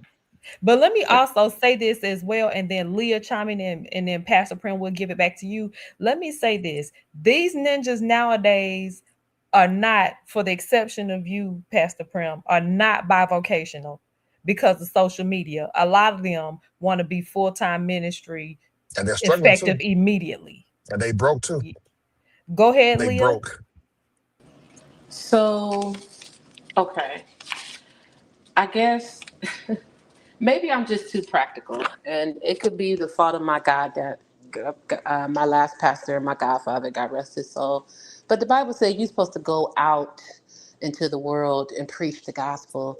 You're supposed to tell every man, woman, boy, and girl. You're supposed to be in the highways, under the bridges. The church is fat. It's a Amen. big old Amen. overgrown, overconsumptuous, gluttonous, fat, hot, stanky mess. And nobody just want to just say it for what it is. Come on. Like I don't understand why people can't understand the concept of pivoting. Everybody is not going to have the voice of the time, or how do I want to say that? Y'all help me out on this. I might have had the voice of the time in the 80s. You could see me on every flyer with fire coming out of my hands and smoke coming off of my head. I could lay hands on you. You'd be healed in an instant. But guess what? My smoke began to smolder, and it was over when we hit 92. Yep. So instead of y'all sitting my fat behind down, you know what you do? You put me up there on autopilot. Yep. You put me up there on Leah. autopilot, and guess what I'm doing? Bleeding on the people because I'm out of my season. That's good, Leah. And Leah, how many times have we seen preachers have those heydays, and in the end, is nobody there, and they still going? My I point can't tell exactly, you Josh. how many preachers I know that way who died and was always, yeah, man, we used to. Man, God really didn't move. Bro, what happened? What happened? Was it God or was it you? Let's do. And so I wanted to land my point, and I'll be quiet. Okay. My solution to that was you don't have to give up what you built. I'm not saying give up your position or give up your church, but you pivot. So right now, my voice is not what's needed for today, right? So, but I do have this church, and I have 20 or 50 faithful members. So you know what I'm about to do? I'm about to go across town over here and hit up Josh and see what you're doing. Me and my members, we're going to come worship with you on a Sunday. You come worship with me on a Sunday. Let's infiltrate both zip codes. Why we can't think like that? Why it have to be, oh, my church over here, Doc, and these is my 50 people, and don't y'all go over there to Brother Josh Church because he false doctrine. And we all trying to get to the same heaven, not the same Bible. I just don't get it. Let me read this comment. We're gonna go to Pastor Prim, and then hey Cruiser, and then we'll go to Cruiser here. Uncle Paul said, who is the church? Why are you as a member not going out and doing what you are saying the church is not doing? You are the church. Go ahead, Pastor Prim. I'm in my community, Paul. I would have to agree with that. And Leah said it. You know, I had a podcast a couple years back. I'm definitely going to relaunch it. But one of the sayings that we used to use was this: the voice of the wicked seems really loud when the voice of the righteous is too quiet. So in other words, we're seeing like what Lee is talking about. I agree 1,000%. It's looking like there aren't people who are not uh, co- connecting. One of the things that's happening here on Long Island rapidly is people are now sharing buildings via economics, or it just makes It more makes sense. more it just makes more sense, and people are getting a decent sized building, and you being economic with your time. So it is happening. um to answer Leah's question, it is happening. The problem is it's not being spoken of as much. So I don't want it to be just left out there that that type of thing isn't happening. It is more than what people uh, would would consider. Secondly, some people, can we be practical and honest? Some people you cannot hook up with in ministry because there's so much craziness that's being taught. And if you get out the teaching side, the lifestyle, uh, some of the craziness of people in the pulpit that we are seeing, and we we listen to the stories. Sometimes if you are fighting to fulfill the work that God has called you to do, um, and you go connect with someone who's not really doing what they're supposed to do, that puts a damper on what you're doing, because what we do is we don't tend to separate people. We say if you're connected, then you're connected all the way across the board. And that's not always true. So sometimes you do have to not connect with some people because they're not trying to live what they are preaching and teaching. So we have to consider that side of it also. So I agree with what Lee is saying, but I think there has to be some accountability, and and just willingness to do the right thing. Let me interject this here. Sure. Also, and then I'll bring Cruiser in on the conversation. A lot of these guys are too busy buying investments and trying to be bishops and apostles with no You are members. you Go a ahead, You better 1,000% Cruiser. right. preach. Oh Preach, my God, Charles. you a Leave my sister 1,000% alone. correct. You Welcome, got Cruiser. 6 members and you a whole apostle. Are you serious? Stop it. Welcome, Cruiser. What say ye? Hey, good evening, everybody. I Hey, literally Cruiser. just joined the chat 10 minutes ago. So hopefully if I'm off topic, just say, Cruiser, go over there. But Joshua said he wants 70 members because he wants hands-on. Hands-on, I have 3 thoughts, and that was one of the thoughts. Hands-on what? Like, you're a pastor, not a parent. And pastors need to stop thinking that you're in most cases pastoring adults, and every adult there is responsible for their children, raising them up in the way they ought to go. So when they get older, they don't depart. So that's the parent's job. And then so you're talking to adults, so you don't need to be all hands on and in people business to the point where you only want 70 members. You should be directing them to God. And if you direct them to God, you don't need no hands on because God's putting the hands on. He's the great wonder, not us. That's one thought that I had. Another thought that I had is that now I'm about to make 2 totally separate thoughts. I think that every time I hear people having discussions saying the church ain't what it used to be, the church don't reach out to community, blah, blah, blah, blah.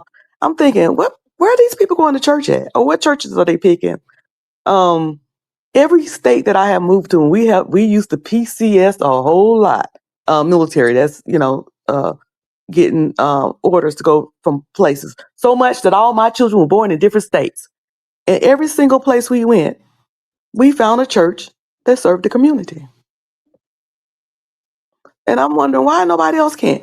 I think the reason why is because rather than going to the church that actually do that, we tend to go to the church that makes us feel good or entertain us.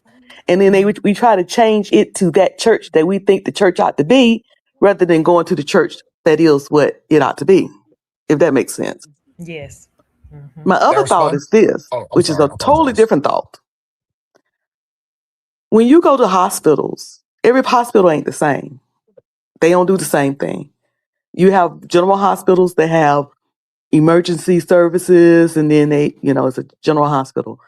But sometimes the hospital have to helicopter you out or put you in an EMS or ambulance and send you somewhere else because they don't have that service. Every church ain't the same. Every calling ain't the same. I have been to some churches where I went to one church in Killeen, Texas, where we kept the doors open.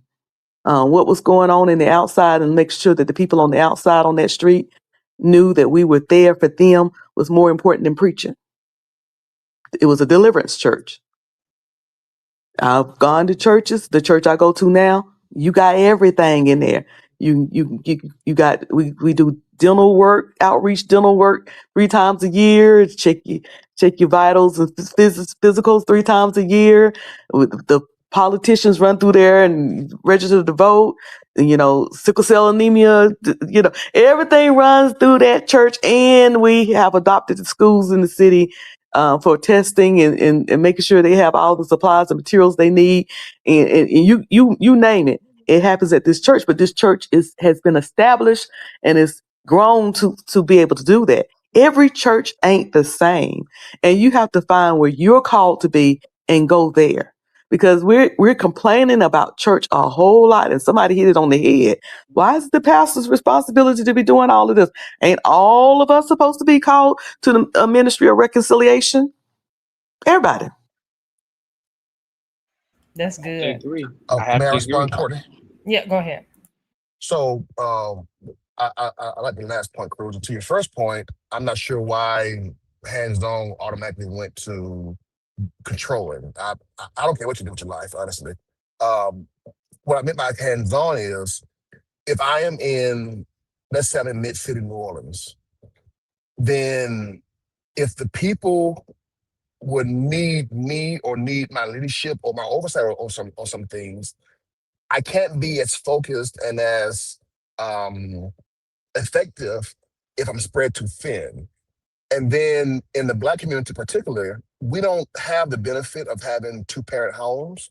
We don't have the benefit of having mentorship for our young men. I have a passion for young men. And so although an adult might not need me, the church is more than just adults. There are kids, there are adolescents who are coming up who don't have resources in their home or structural resources in their school or communities. That matters. I have to be able to, especially if I'm called to be a community pastor, be able to affect that person with mentorship, with other men, other women around us.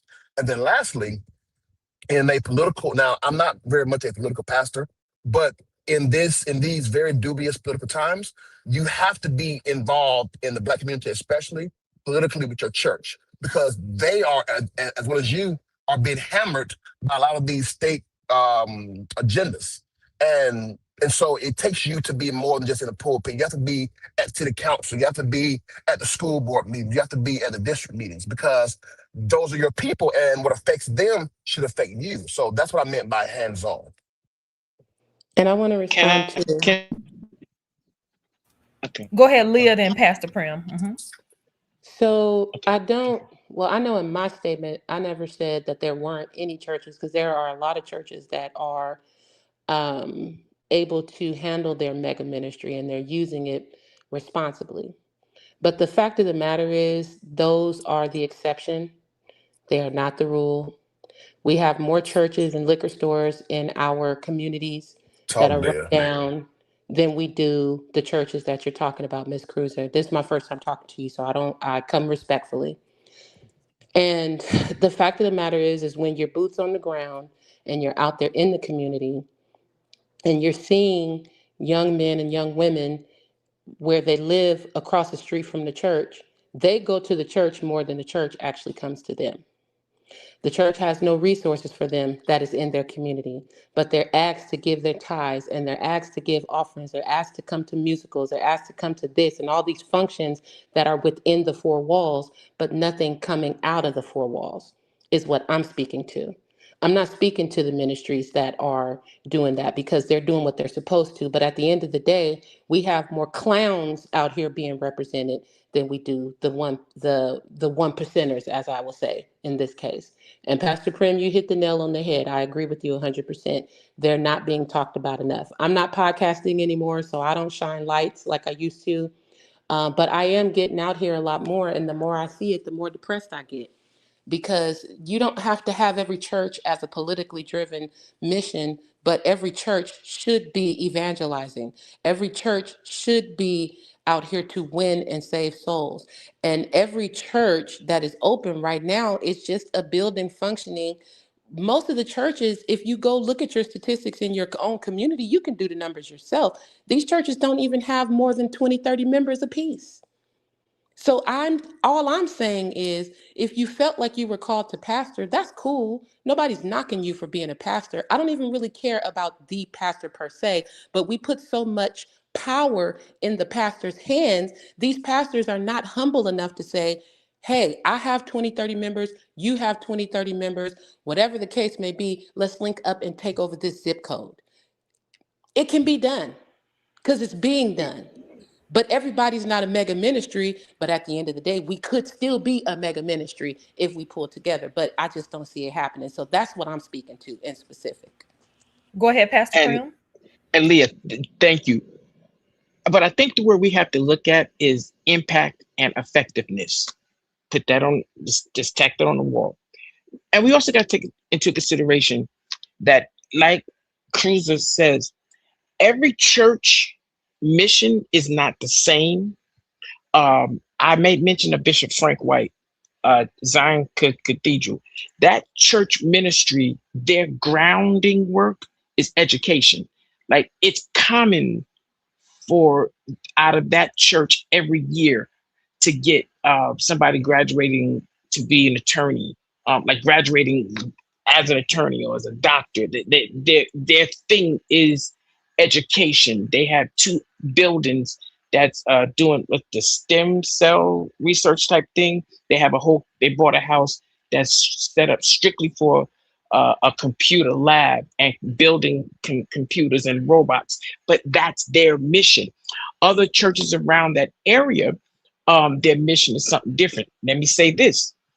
We don't, to Leah's point, if I can just add to what she's saying, I think what we want to be in the community is impactful and effectiveness. And this is what I mean.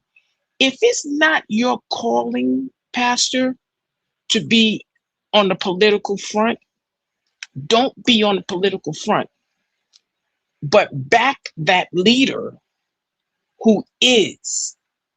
Some people are not a good representation to get certain things done. So we need to identify those in the community, whether it be the pastor or the deacon or whoever in that community that can be that voice and put our energy behind them. And I think if we did that, then we could really pull on the theme, for lack of a better word, of what Leah's saying. Because to be truthful, everybody's not meant to pastor over 50 people. They don't have the capacity, emotionally, Pastor mentally. Prim, Pastor Yes, ma'am. Prim, I had to Sure. interject, and we'll get everybody's last words and kind of draw this thing in. But why is it that the goal is mega for some of these guys? Well, for most of them, and if they It's don't, ego. and if they don't reach at least 50, they feel as though Because maybe they failed. because and I don't want to blame just social media, but because they are still living, they're on the tail end of that stance of church. You got to remember now, just 5-6 years ago, a mega church was at a minimum 2,000 to 3,000 people. You wasn't even considered mega if you wasn't pulling 1,500 to 2,000 people. Today, a mega church today is at least 200 to 300 people. That's what's considered a mega church. And so if you're getting 50 to 60 people weekly, you're actually doing very well. The problem is people are still trying to operate from what was. And so they figure if I get that amount of people, then I can get that amount of money. But the problem is if the people, and someone said it about a little while ago, if the people are not economically settled to be able to give, you may have butts in the seat, but you will not see the financial growth. And that's why some people walk away. I'll end with this. Where God sends you, and my wife prays this prayer all the time, where God sends you, he will equip you for that area. He will give you the voice for that area. And it may not be what we would call the mega church, but if you do where he has planted you, not where you planted yourself, where he has planted you, he will send you to people with the right vision, and you all will be able to impact that community in a magnificent way. There's an underlining story happening online yesterday and today. Some people may have caught it. They were saying, why is it that some people are coming to New York wanting to start churches?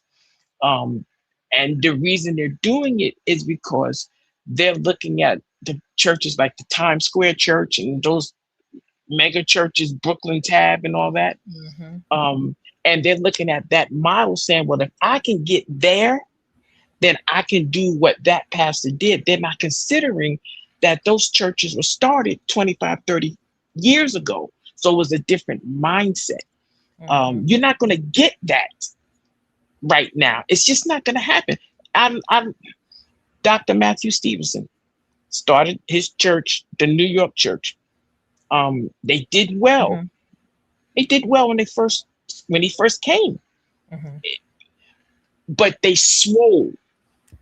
And then they begin to shrink down because the novelty of it went out the door when he really began to shepherd and to bring accountability. Then people started saying, well, this ain't what I'm here for. That's why I've been saying that it has to be on both sides. So I agree with what Leah's saying. I agree with what my bro Jesse is saying. I agree with what Joshua is saying and Ms. Cruiser. But it has to be on both sides. Everybody has to see the bigger picture. And nobody should walk away saying, if we don't have 3,000 or 4,000 people, we're not doing kingdom work. No, take 20 people and get a vision, and y'all 20 people go to work in your neighborhood. Don't try to take the whole city. Take the 4 blocks around the circumference of the building that you in. No, Bishop Long said we here to take sides. We're not here to take over. I mean, we here to take over. And call that it to the nations. To the nations, he said. Yeah. Oh, okay. Can I give you Pastor Prim? Yes, ma'am. Yes, sis. I don't mean to cut you off. No, you're fine. No, go. You kick me down, sis. No, you good. You good. You're so funny. You're so funny. But I want to give you some numbers. And these are very real numbers. This is numbers in my local community. Okay. And you can do your own numbers for wherever you are. But there are approximately 46,000 people in just one zip code in the area that I work in. There are 100 churches that are listed, not the ones, because you got them ones that just start. But there are 100 churches in that same zip code. That means by default, at a minimum, I'm not even going to go 10%. You should be able to get 150 to 200 people in your church. There's a problem. The numbers don't add up. It's too many churches in one zip code. One zip code, 100 churches to 40,000 people. Bro, that's too many. Everybody got a vision. We too separate. But let's acknowledge something here. And Anthony brought this up. He said, is ministry/church moving more so to just online than in person nowadays, or both? And I wanted to acknowledge St. James. Shout out to you. Welcome in. Go ahead. Both. I think what that question statement it's both. And Leah, I agree with you 1,000%. But that goes back to the statement that I made. If God sends you to a particular area, and I don't want to over spiritualize it, but just go with me for a second. When God sends you to a particular area, it will work if you're doing it the way that He has set up. The problem is you have a lot of people that are just going because it looks good. And so you get numbers like you just gave that I agree is real numbers, but they're not having impact. They're not impactful because many of them are not supposed to be there. So those 40,000 people, the numbers are being broken down, and some of them are being frustrated because the voice that they should be hearing is being drowned out by the other 98, 99 churches that should not be in that area because God didn't send them there. He just didn't send them there. It just looked convenient, or the building, the rent in that building, in that area was cheap enough to where they could afford it. But did God send you to that area? Let me I go to think Cruiser. Let me go I to think that Cruiser. churches are not growing because of what I'm hearing everybody say tonight. Because people are forgetting that the preacher, the pastor, the minister is not the great wonder. God is. And when you direct people back to God, forming their own relationships, what you will notice in a lot of bigger churches, and I just learned tonight that my church was a mega church because I never considered a mega church. But if y'all saying 1,500 make a mega church, then I guess I go to a mega church. Now, let me say this. I don't go in there physically. I'm one of them online folk. Church folk done burned me out. I'm burnt out. I ain't got no issue with the church.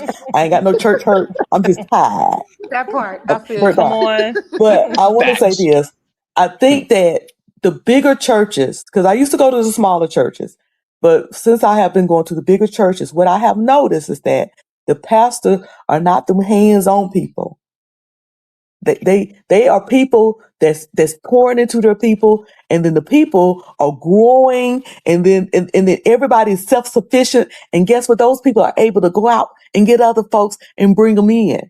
But when the pastor's doing everything, and the pastor is everything, he's the preacher, he's the encourager, he's the Boy Scout leader, he's all that. He's everything. People can't even raise their own kids and raise them up in the way they ought to go because pastor want to be in their lives and all that. Then you you just have a bunch of children. You ain't gonna have the congregation ain't gonna be able to go out and win nobody because they so dependent on pastor. They so under pastor. We got to get away from that mentality. And pastors got to get away from that mentality. They're not your children. They're grown people. They're adults. They're Christians with their own callings and their own anointing and their own power. But Cruiser, And that's what's going to make churches grow. do you believe in discipleship? That is discipleship. What I just talked That's what about she is just explained. discipleship. She explained Gotcha. it down to the T, and I agree with you 100%, Gotcha. my sister. I do. Gotcha. And that's exactly what discipleship is. Okay. Jesus was walk with them, and Peter was. I like Peter because he likes to cuss like me. And Peter, when Jesus left, Peter was able to preach a message. Peter had just finished telling them folks off, talking about, I ain't with him. Wasn't that you with Jesus? No, it wasn't me. Didn't I tell you it wasn't me? Say it one more time, I'll cuss you out. And Jesus was able to, Peter was able to preach that message in the upper room. This is not that. When the Holy Ghost fell, Come on. so we got to lead people. Jesus is our example. So we got to lead people as powerful as we was. That's good. But we want to keep people weak, and dependent on us. And Jesus bid me to come off the ship. I bet Peter could get off the ship by the time Jesus ascended up into the heavens. Peter could get off that ship. Trust, believe. That's where we have to get people. That's good. I agree. That's There real is a good. scripture that there is a scripture that says, and sometimes I say this, some people get offended. It's just Bible. The Bible says that sheep begat sheep. Mm-hmm. Um, it's not the pastor's responsibility. If we're gonna go that route, it's not the pastor's responsibility to go out and get members.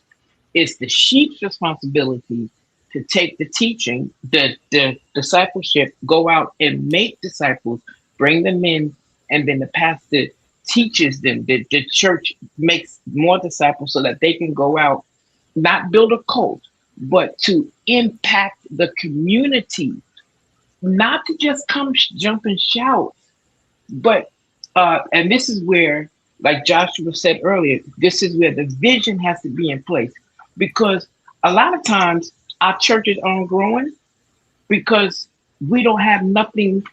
When the harvest comes for people, what are you going to give them? You can't just give them another praise break. You got to have something in place. If you only got 5 people, but you're praying for 100, you need to have something in writing. So when God gives that increase, when they come in, you can disciple them to make them mature believers and not just babes in Christ forever, only drinking milk. They can't take nothing. No, you need to have something in place Let me to read a where. couple of. I'm sorry. Go ahead. Go ahead, sis. No, no, that's the point I wanted to make. That we have to have. We can want more people, but you got to have something in place, and that's where that discipleship to impact the community comes into play. Okay, let me read some of these comments. Sean Talks said, honestly, church just doesn't feel the same. It's not the pastor, it's not the service as a whole. People are over the concerts and theatrics. SoCal said, there's nothing wrong nor sinful for being attached to a church because you enjoy the music, preacher, etc. You shouldn't feel obligated to be a part of a boring or unmotivating organization. And then organically, Shanae says, here is St. Louis church is very popular. Even in the majority white neighborhoods, it's a church on every intersection. And then, of course, Jay Tudor said, come on, Auntie Prophetess, Evangelist Cruiser.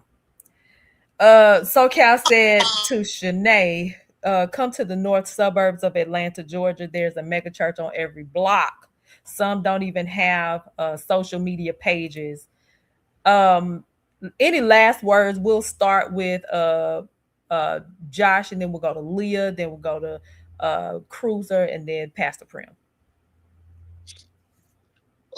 If you don't think conversations like these are important, two things I'm leaving with is firstly, and it makes sense, but put it in these words, it really drives the point. Every ministry isn't called to do the same thing. And I think that would help a lot of people who probably want to do more or probably want to be more. And they look to their mentors or to others who are successful for help or for guidance or for a blueprint. Make sure that you are called to do what you're called to do. And just because you aren't building 50,000 apartments does not mean that you are not effective. Last point, most mega ministers, if you follow their spiritual lineage, their pastors never reached the success as they did because not because the pastor wasn't good, but because the pastor was assigned to what instill something in that minister who God wanted to use greatly. It's important that we consider that just like every Marine is a rifleman, every Christian is an evangelist first. And then secondly, in that evangelism, God wants people to be whole, not just spiritually ready for heaven, but whole, financially, emotionally, economically, spiritually, in their family life, in their mental health, all the way whole. That's important to God just as their soul is. Thank you, Courtney, and good night, chat. Thanks, Josh. That was dope. So everybody go get my album, Leah Marie Truth Is. Y'all Yes. downloading. It's actually a pretty dope project. You're going to really enjoy it. So I think my whole, and it's not even an argument, it's just I'm working in it. And while I'm in it, this is just the season that I'm in. And it could change tomorrow. I don't know. But right now, in this season of my life and this season of my serving, I feel that there are too many buildings and not enough bridges. I enjoyed our sister here. You said her name is Cruiser. I Yes. enjoyed her commentary on that. And I still hold firm to the fact that it's oversaturated. And if there are churches like that in your community, you should be a bridge to that church. Do you have to have 2,000 members? No. But if you are in a community and in that particular zip code, you have 50, 100 people, and you don't offer said resources, instead of clamming up, humble yourself and bridge the gap so that your people can have a way to other resources that they may need. That's number one. And then my second point is every leader is not meant to be a pastor. And I think that's where this subject of pastors get real conflated. I think that there are a lot of people who have a voice and a leadership ability, and people will follow them, but they are not pastors. And so we have a lot of people who are being tricked into following into this cult type mentality, following after these people that we call pastors, holding them up on pedestals, when really you just had a call on your life and you should have kept serving under the man that you were under before. That's just my belief. It's a personal one. But I've seen it too many times. And, churches leave people in full on disarray. The pastor dies and the people don't know what to do with themselves. They just broke up, can't hardly function, and the church dies off. It never impacted the community. So, I'm standing on the oversaturation, but if you do find a church that's in your local community that's doing the work, get with that, please. I'm done. That's good. Thank you, Leah. Yes, And ma'am. go get her album, y'all. Thank you, Courtney. You're the best, son. That's you, babes. All right. Go ahead, Miss Cruiser. And I agree with her about all of these little churches. If you've been, okay, I'm about to say something mean. If you've been pastoring a church for 3 or 4 years and you still can't bust 50, anyway, I'll move on from that. Also, I push people towards personal relationship. I wish everybody would push people towards personal relationship. And if everybody had a strong, or not even strong, had a personal relationship with God, when their focus is to have a relationship with God, then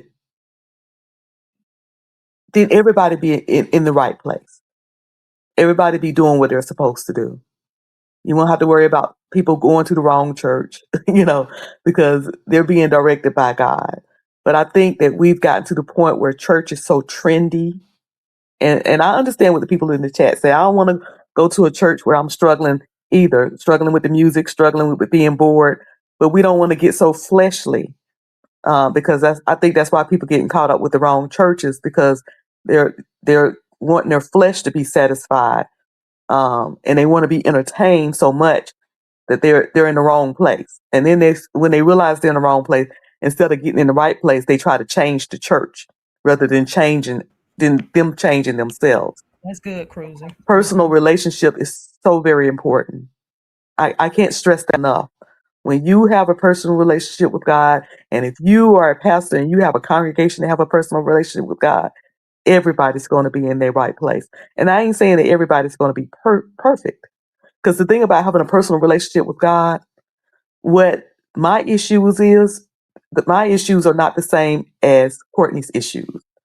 My what word I want to say? My vices or the things I struggle with is not going to be the same things that Courtney struggle with. I may be okay with going to the bar.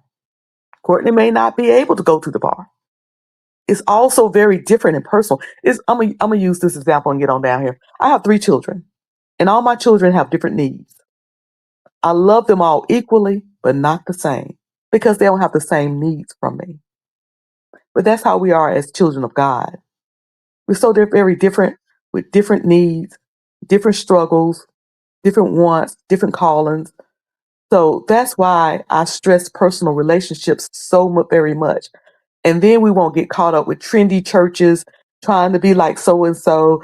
I need to get sound like so and look like so and shout like so and so, because we got a personal relationship and we're our own individual person following after what God wants individually for our life. Now I'm gonna go back and scroll back and watch the whole video, because I got about 10 minutes before I came up here. Thank you for letting me up. Thank you so much. And y'all, please go follow Cruiser. That's your YouTube handle, Cruiser 007. Oh, she dropped down. But yeah, if y'all could go follow Cruiser. She has her own YouTube channel, and she does some great content as well. Pastor Prim, last words. Real quick, I would say this: be the example of the church you want to see in your community. That's good. You be that. I celebrate Leah for doing what the ministry that she's doing. I first of all, Leah, I do have your project. I want you to know that I play it often. But what she's doing, everybody's not called to do what Leah's doing on that scale. But be the example that you want to see. There's only so many. I just leave it at be the example. Be who God has called you to be, where He's called you to be. Be impactful. Be effective. We can argue points day in and day out, but at the end of the day, we all really want the same thing. We're looking for a church that's going to be impactful, that we can be proud of, that we can say, I'm glad to be a part of said church, and we can have that. Just be impactful. I think the days of you just being off to your own little clique and not being impactful with nothing, y'all just out here just doing the most of absolutely nothing. It's not a good look. And at some point in time, somebody's gonna have to be honest with ourselves and say, what are we really doing? Is God really being glorified in all that we're doing? Is the name of God really being lifted as high as it should be? Or are we doing it for our own self gratification? And I just leave it with that. Let's just be the church. Let's be the impactful place. Amen. That God will be glorified out of our lives. Thank you, sis. I'm so super proud of you. And, thank you so much, Pastor Prim. Thank you so much for got it. coming up and giving words. Have a good night. All right, y'all. Did not our hearts burn? That was such a good conversation, and we started out talking about the unemployment rate for Black women, and then Jesse and a few others had chimed in the chat. Where is the church? Where is the church? Where are the pastors? Who's speaking up? And so, as a result of that, yielded this conversation, this much needed conversation that we need to have more often. And so, the next conversation would need to be, how can we resolve some of these issues within our community as being part of the church, some of us that are a part of the church. Listen, I thank you all so much for tuning in tonight. If you could do me a favor, if you could hit the like button before you leave out. If you could also, if you are in the bushes and you are not subscribed yet, what are you waiting for? Please go ahead and hit that subscribe button for me so that I could get my subby numbers up to 1,000, and that's what we're working on here. So this was a great conversation. Thank you all so much. Thank you to Miss Cruiser for chiming in. Thank you, Leah, for chiming in. Please, y'all, go get her album. It is indeed amazing. And then thank you to Pastor Prim for coming up, and thank you, Jesse. Go follow Jesse online. He has conferred his degree, so he is has completed his undergraduate studies, and so now he's going to get back into some more content. So go follow him, Jesse online. I'm sorry, Sean, we couldn't get you on the platform tonight. It only allowed me, with my particular plan, it only allowed me for 5 people on the stage here. And I hate that, because I would have loved to hear from you as well. And then lastly, thank you, Joshua, for coming up as well and providing your statements there. Hey, Pam. Yes. Hey, JP. Thank you all so much for coming in. I know it's late on the East Coast. It's 10:47 here. Thank you all so much. We will be back again tomorrow for the check-in as well. And so until next time, you all, thank you so much for the conversation. There's more conversation to be had, and we will definitely do so. I will see you all tomorrow evening for Wednesday Night Live. Have an amazing evening. Good night.